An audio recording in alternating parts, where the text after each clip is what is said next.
Hello friends, today we are going to cover fermentation topic in this video.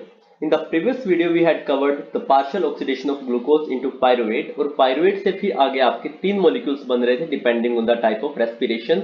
अगर वहां पे anaerobic respiration था तो यहाँ पे आपका यीस्ट के अंदर एब्सेंस ऑफ ऑक्सीजन में आपका इथेनॉल और कार्बन डाइऑक्साइड बन रहा था, so this was called fermentation. दूसरा हमारा लैक्टिक एसिड बन रहा था इन आवर मसल सेल्स, यहाँ पे आपका डेफिशिएंसी ऑफ ऑक्सीजन है, नॉट लैक ऑफ ऑक्सीजन और lack of oxygen. You can say कि अगर एब्सेंस ऑफ ऑक्सीजन हो तो हम एनारोबिक बोलते हैं, लेकिन अगर डेफिशिएंसी है या फिर ऑक्सीजन की प्रेजेंस है तो वहां पे आप एरोबिक बोल सकते हो। बट डेफिशिएंसी में आपका लैक्टिक एसिड बनेगा और दूसरा आपका जो प्रेजेंस ऑफ ऑक्सीजन है माइटोकॉन्ड्रिया के अंदर वहां पे आपका कार्बन डाइऑक्साइड और वाटर बनेगा। तो ये तीन चीजें कल हमने पढ़ी थी, तो आज हम इसका जो फर्स्ट पार्ट है यीस्ट के अंदर इथेनॉल कैसे बनती है, so this is called fermentation. आज हम इसके बारे में पढ़ते हैं।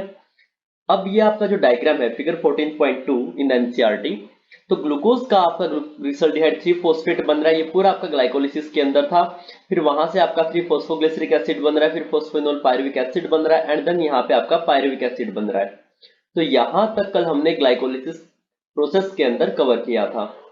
अब पायरुविक एसिड का फेट आपका लैक्टिक एसिड बनेगा या इथेनॉल बनेगा, तो इट डिपेंड्स कि वो किस ऑर्गेनिज्म के अंदर हो रहा है या कहां पर हो रहा है।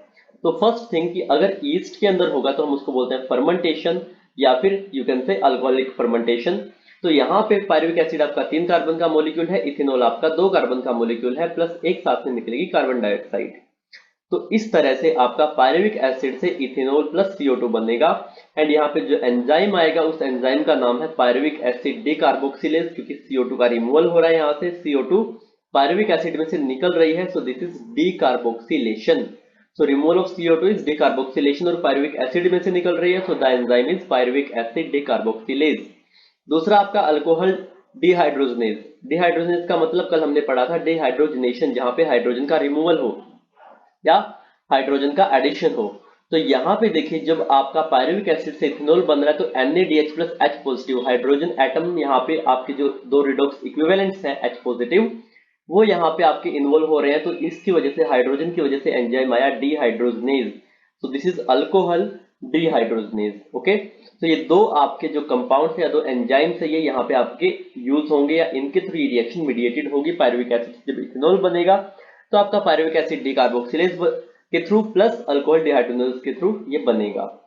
नाउ कल हमने बात की थी कि किस तरह से हमारी जो नेट एनर्जी यील्ड है ग्लाइकोलिसिस के अंदर वो आई थी। तो नेट एनर्जी हमारे पास जो ग्लाइकोलिसिस के अंदर था वो आपका 2 एटीपी और एक NADPH का मॉलिक्यूल था।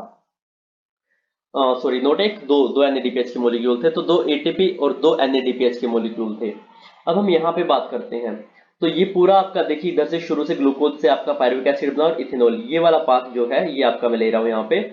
तो इस पाथ के अंदर आपकी जो 2 एटीपी और 2 NADH थे प्लस यहाँ पे एक NADH आपका यूज हो रहा है। तो ग्लाइकोलिसिस के अंदर 2 एटीपी प्लस 2 NADH, एक NADH यहाँ पे आपका यूज हो गया पायरुविक एसिड से इथेनॉल की कन्वर्जन में।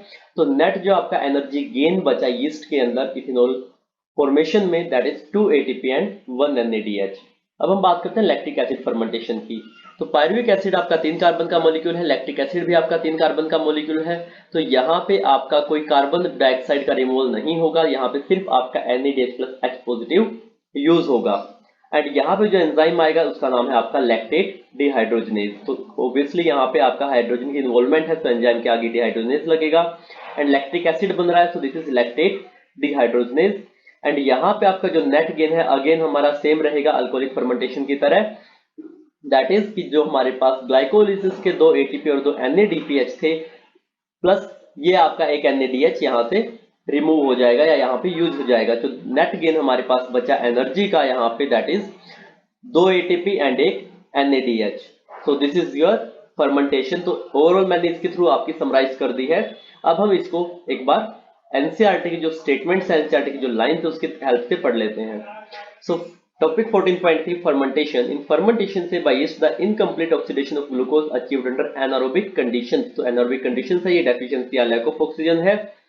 Bye sets of reactions where pyruvic acid is converted to CO2 and ethanol. तो ये फर्स्ट टॉपिक जो हमने बात की है कि पायरुविक एसिड से आपका इथेनॉल और CO2 बन रहा है, इसकी हम बात करते हैं पहले। तो एंजाइम्स कौन कौन से होंगे, pyruvic acid decarboxylase and alcohol dehydrogenase. तो एंजाइम को मैंने आपका ग्रीन कलर से अंडरलाइन किया है, so please make sure that you underline it in your book. Okay, Then other organisms like some bacteria they produce lactic acid from pyruvic acid. तो कुछ bacteria या हमारे मसल सेल्स के अंदर lactic acid भी produce होता है. Then the steps involved are shown in figure 14.2. We have read it. In animal cells also the like muscles during exercise when oxygen is inadequate for cellular respiration, pyruvic acid is reduced to lactic acid by lactate dehydrogenase. तो ये ऊपर वाली process की बात कर रहा है इस वाली. तो या तो बैक्टीरिया के अंदर जहां पे एब्सेंस ऑफ ऑक्सीजन हो या फिर हमारी मसल सेल्स में जहां पे इनएडिक्वेट ऑक्सीजन हो, तो दोनों जगह हमारा लैक्टिक एसिड बनता है. तो इंपॉर्टेंट इज कि कुछ बैक्टीरिया के अंदर भी लैक्टिक एसिड बनता है लाइक लैक्टोबैसिलस, प्लस हमारे एनिमल सेल्स या मसल सेल्स यूकैरियोट्स के अंदर भी ये लैक्टिक एसिड बनता है. Then the reducing agent is NADH plus H positive which is reoxidized to NAD positive in both the processes. तो दोनों के अंदर एक NADH आपका यूटिलाइज होता है. In both lactic acid and alcohol fermentation, not much energy is released. Less than 7% of the energy in glucose is released. तो glucose के अंदर आपके 36 ATP बनते हैं एक एटम से नेट. लेकिन यहाँ पे अगर हम बात करें तो 2 ATP प्लस एक NADPH ही बन रहा है. So this is less than 7%. Okay, means अगर आप इसको ऑक्सीडाइज करोगे तो NADH से आपके 3 ATP मिलेंगे प्लस 2 ATP टोटल 5 ATP. वहां पे हमें मिलते हैं कितने 35. ओके, सो 535. सो बहुत कम है ये आपका. And not all of it is trapped as high energy bonds of ATP. और सारी की सारी एनर्जी भी एटीपी की फॉर्म में नहीं निकलती क्योंकि कुछ आपका एटीपी है, कुछ आपका NADH है.